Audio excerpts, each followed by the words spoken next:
رسول اللہ صلی اللہ علیہ وسلم کی ایک حدیث میں جس نے سبحان اللہ و بحمدہ 100 مرتبہ کہا، اگر اس کے گناہ سمندر کی جھاگ کے برابر ہوں تو معاف ہو جاتے ہیں۔ ایک حدیث میں یہ ہے جس نے 100 دفعہ سبحان اللہ و بحمدہ کہا، پھر الحمدللہ کہا، پھر اللہ اکبر کہا، تو ہر ایک کے 100 دفعہ کہنے کے بدلے میں جو اجر و ثواب ہے وہ نوٹ کیجئے۔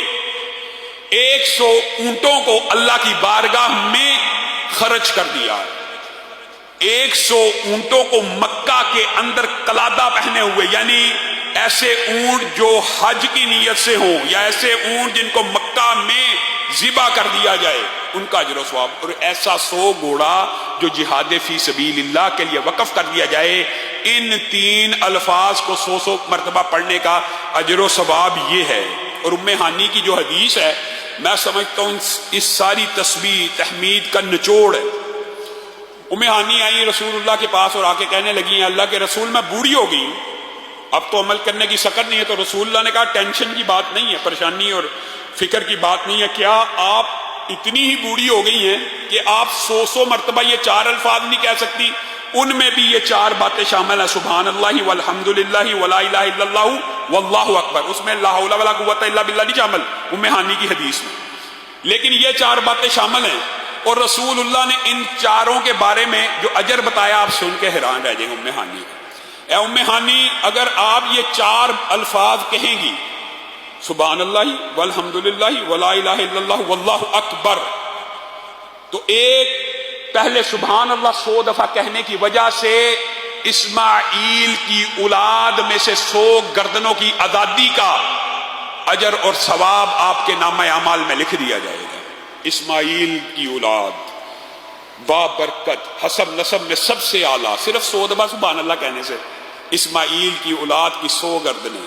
پھر کہا 100 اونٹ حرج کرنے کا ثواب، پھر کہا 100 گھوڑے حرج کرنے کا ثواب، اور پھر لا الہ الا اللہ کے بارے میں کہا۔ راوی کہتا میرا خیال ہے، یہاں پہ ان کو وہم ہوا اور کہنے لگے رسول اللہ صلی اللہ علیہ وسلم نے یہ فرمایا تھا کہ لا الہ الا اللہ تو زمین و آسمان کے درمیان جتنی بھی خلا ہے سب کو اجر و ثواب سے بھر دے گا۔ اب آپ بتائیے، اور یہی وہ وظیفہ ہے جو اسراء کی رات آپ نے مشہور حدیث سنی ہوئی ہے نا، کہ جبریل امین رسول اللہ صلی اللہ علیہ وسلم کے ساتھ تھے اور حضرت ابراہیم سے ملاقات ہوئی، اور حضرت ابراہیم نے رسول اللہ کو کہا حقیقت میں جنت ایک چٹیل میدان ہے، اللہ کے رسول اپنی امت کو میرا یہ پیغام پہنچا دیجیے۔ کتنے عظیم محسن نبی اور پیغمبر ہیں کہ وہاں بیٹھے بھی امت کی فکر ہو رہی ہے، اور اپنے بیٹے محمد صلی اللہ علیہ وسلم کو کہہ رہے ہیں اپنی امت کو میرا پیغام پہنچا دیجیے، اور رسول اللہ نے ان کا پیغام ہم تک پہنچا دیا۔ وہ پیغام کیا تھا؟ امت کو بتانا کہ جنت اصل میں چٹیل میدان ہے، یہ جو آپ کو درخت سبزہ لہلہاتے کھجور کے باغات نظر آ رہے ہیں، یہ بندوں کے اعمال کی وجہ سے پیدا ہوتے ہیں، بندوں کے اعمال کی وجہ سے پیدا ہوتے ہیں۔ رسول اللہ نے پوچھ لیا وہ کس چیز سے پیدا ہوتے ہیں؟ 2 روایتیں، دونوں کو اکٹھا کیا جائے تو اللہ کے فضل و کرم سے یہ 5 باتیں جو آپ کے سامنے رکھی تھی اس میں شامل ہیں۔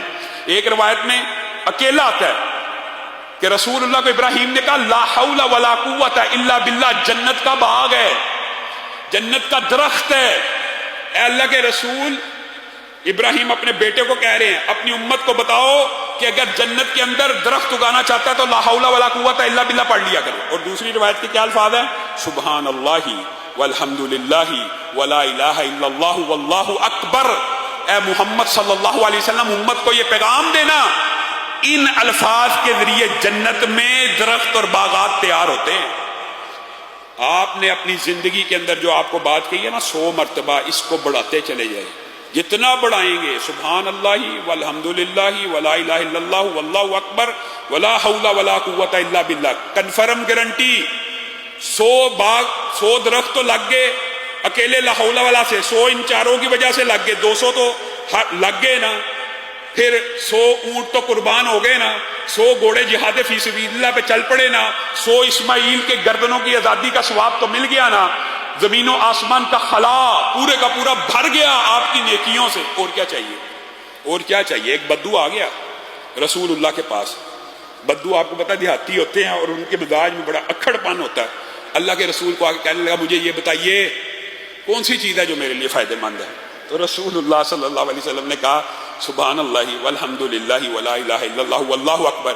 یہ چار چیزیں آپ کو بڑا نفع پہنچائیں گی، بڑا فائدہ پہنچائیں گی، برکت پہنچائیں گی. وہ بدو پیچھے چلا گیا، تھوڑی دیر بعد پھر آ گیا، کہنے لگا آپ نے مجھے بتا تو دی ہیں باتیں، لیکن یہ ساری تو رب کے لیے ہیں، یہ ساری تو اللہ کے لیے ہیں، میرے لیے اس میں کیا ہے؟ تو رسول اللہ صلی اللہ علیہ وسلم مسکرانا شروع ہو گئے اور کہنے لگے جب تو یہ الفاظ پڑھ لیا کر تو بعد میں کہا کر اللہم اغفر لی، اللہم ارحمنی، اللہم ارزقنی. تو اللہ تعالیٰ جب تو سبحان اللہ کہے گا، اللہ کہے گا تو نے سچ فرمایا، الحمدللہ کہے گا اللہ کہے گا تو نے سچ فرمایا، لا الہ الا اللہ کہے گا اللہ کہے گا تو نے سچ فرمایا، اللہ اکبر کہے گا اللہ کہے گا تو نے سچ فرمایا.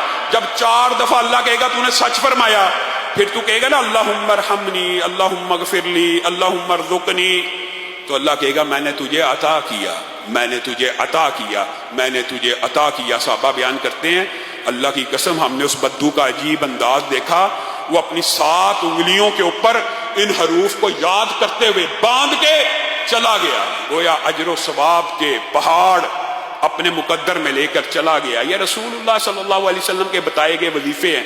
اور ایک حدیث تو اتنی عجیب اس حوالے سے ملتی ہے کہ بندہ حیران رہ جاتا ہے. یہ تو 100 دفعہ آپ کو کہا ہے نا، اگر لا الہ الا اللہ وحدہ لا شریک لہ لہ الملک و لہ الحمد وہو علی کل شیء قدیر کے ساتھ سبحان اللہ والحمد للہ ولا الہ الا اللہ واللہ اکبر ولا حول ولا قوۃ الا باللہ بستر پہ آ کر ایک دفعہ پڑھا جائے، 100 دفعہ کی بات اب نہیں ہو رہی، ایک دفعہ، صرف ایک دفعہ. حدیث ہے سمندر کے جھاگ کے برابر بھی گناہ ہو تو معاف ہو جاتے ہیں.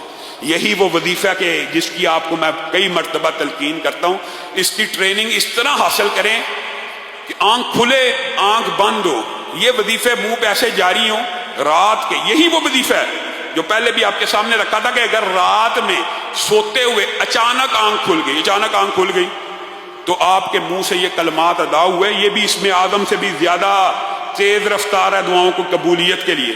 اس وقت اگر آپ نے یہ الفاظ کہہ دیے لا الہ الا اللہ وحدہ لا شریک لہ لہ الملک و لہ الحمد وہو علی کل شیء قدیر، سبحان اللہ والحمد للہ ولا الہ الا اللہ واللہ اکبر ولا حول ولا قوۃ الا باللہ. آنکھ کھلی، یہ الفاظ کہہ دیے.